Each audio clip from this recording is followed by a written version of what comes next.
Hello all, I'm Sridhar Reddy, a practicing chartered accountant. Most of the resident individuals are worried about making foreign remittances abroad under liberalized remittance scheme because as and when any foreign remittance is made under liberalized remittance scheme, banks collect TCS under Section 206C, subsection 1G of the Income Tax Act 1961 in addition to the foreign remittance. So this leads to heavy blockage of funds. So, in order to avoid this blockage of funds as a result of TCS collected, a new practice has become prevalent in the market. Resident Indians, instead of making a foreign remittance abroad under liberalized remittance scheme, they will give the funds to the NRIs, and they will transfer the funds to NRO accounts in India of those NRIs. Thereafter, NRIs will take back these funds from their NRO accounts in India to abroad. So technically, this may sound like a great mechanism to avoid TCS, but according to Foreign Exchange Management Act, which permits payment abroad under liberalized remittance scheme. See, even the gift to NRI, even in Indian rupees, is covered under liberalized remittance scheme, which says that you can gift a maximum amount of rupees 2,50,000. So, as and when you want to gift, instead of making a foreign remittance under liberalized remittance scheme, you need to make sure that these funds are transferred unconditionally. You cannot make a gift only for the purpose of making away with TCS. See, you cannot gift only to avoid TCS. A gift should be a genuine gift, an unconditional gift, and there should be a proper documentation in support of that gift.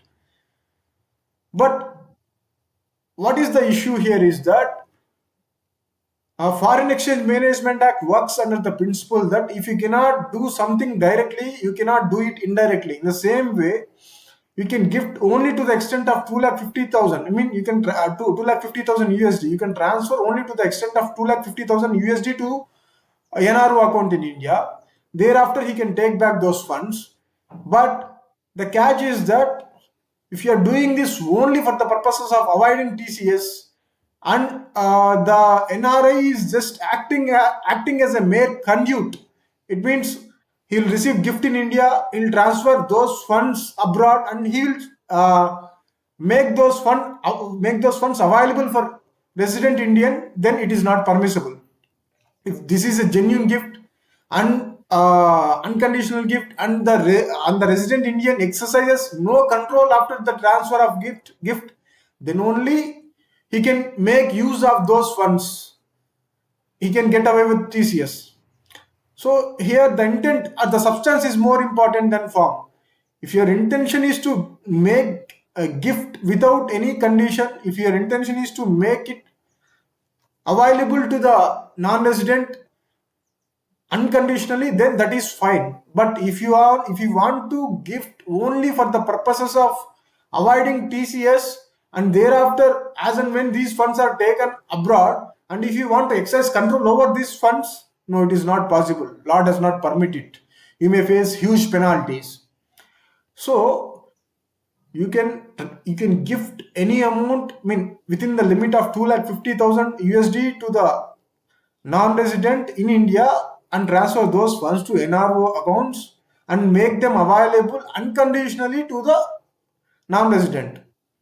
That is fine. But here is a catch. According to Foreign Exchange Management Act, the relative definition should be considered in accordance with Section 2 subsection 77 of Companies Act 2013. According to Section 2 subsection 77 of Companies Act 2013, the definition of relative includes a member of HUF, husband and wife, father, which includes stepfather, mother includes stepmother, son includes stepson, but daughter does not include stepdaughter. Please keep this in mind that stepdaughter is not included within the definition of daughter. Again, son's wife is covered, daughter's husband is covered. Brother includes stepbrother also. Sister includes step sister also. But one thing that needs to be taken care of is that grandfather or grandmother or grandparents are not covered within the relative definition under Companies Act 2013, which applies even to relative definition of FEMA. So a grandfather or a grandmother cannot gift any funds to NRIs in India under FEMA or liberalized remittance scheme. So even if the grandfather or grandmother transfers to NRO account in India of non-resident, I mean, if grandfather or grandmother gives any amount to non-resident Indian to his NRO account, even then TCS is applicable. Even then TCS is applicable under Section 206C, subsection 1G of Income Tax Act 1961. This should be borne in mind whenever you make any foreign remittance abroad. Thank you.